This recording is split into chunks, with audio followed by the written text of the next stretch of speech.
بسم اللہ الرحمن الرحیم۔ معزز ناظرین السلام علیکم۔ سلطان غیاث الدین اور تمام وزیر میدان میں تیر اندازی کے مشق کر رہے تھے۔ سلطان غیاث الدین بھی ان کے ساتھ شریک تھا۔ اچانک سلطان کا نشانہ خطا ہو گیا اور وہ تیر ایک بیوہ عورت کے بچے کو جا لگا۔ اس سے وہ مر گیا۔ سلطان غیاث الدین کو پتہ نہ چل سکا اور وہ عورت قاضی سراج الدین کی عدالت میں پہنچ گئی۔ قاضی سراج الدین نے عورت کی طرف متوجہ ہوئے اور پوچھا، کیا بات ہے، تم کیوں رو رہی ہو؟ عورت نے روتے ہوئے سلطان کے خلاف شکایت لکھوائی کہ سلطان کے تیر سے میرا بچہ ہلاک ہو گیا ہے۔ قاضی سراج الدین نے عورت کی بات پوری توجہ سے سنی اور پھر اسی وقت سلطان کے نام ایک خط لکھا کہ آپ کے خلاف شکایت آئی ہے، فوراً عدالت میں حاضر ہو جائے اور اپنے خلاف آنے والی شکایت کا جواب دے۔ پھر یہ حکم عدالت کے ایک پیادے کو دے کر ہدایت کی، یہ حکم نامہ فوراً سلطان غیاث الدین کے پاس لے جاؤ۔ پیادے کو یہ حکم دے کر قاضی سراج الدین نے ایک کوڑا نکالا اور اپنے گدی کے نیچے چھپا دیا۔ پیادہ جب سلطان غیاث الدین کے محل میں پہنچا تو اس نے دیکھا کہ سلطان غیاث الدین کو درباریوں نے گھیر رکھا ہے اور قاضی کا حکم نامہ سلطان تک پہنچانا مشکل ہے۔ یہ دیکھ کر پیادے نے اونچی آواز میں اذان دینا شروع کر دی۔ بے وقت اذان دے کر سلطان نے حکم دیا، اذان دینے والے کو میرے سامنے پیش کرو۔ پیادے کو سلطان کے سامنے پیش کیا گیا۔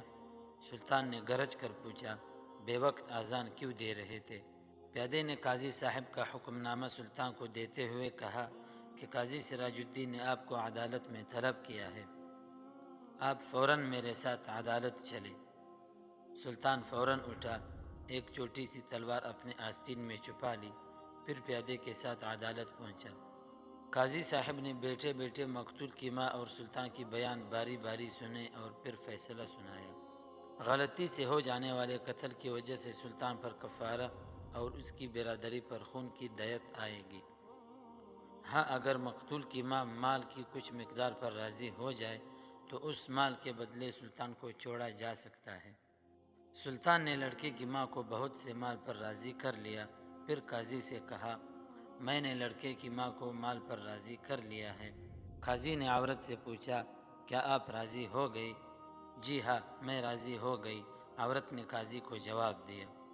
اب قاضی اپنی جگہ سے سلطان کی تعظیم کے لیے اٹھے اور انہیں اپنی جگہ پر بٹھایا۔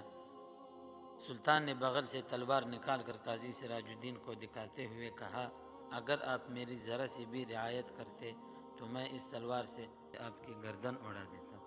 قاضی نے بھی اپنی گدی کے نیچے سے کوڑا نکال کر سلطان غیاث الدین کو دکھاتے ہوئے کہا، اور اگر آپ شریعت کا حکم ماننے سے ذرا بھی ہچکچاتے تو میں اس کوڑے سے آپ کی خبر لیتا۔ بے شک یہ ہم دونوں کا امتحان تھا، ایسے بھی حکمران تھے اور ایسے بھی عادل منصفین تھے۔ اللہ تعالی ہم سب کو ایسے عادل جج اور نیک حکمران عطا فرمائے۔ دوستوں، مزید اس طرح کی ویڈیوز دیکھنے کے لیے ہمارے اس چینل کو ضرور سبسکرائب کریں۔ جزاک اللہ۔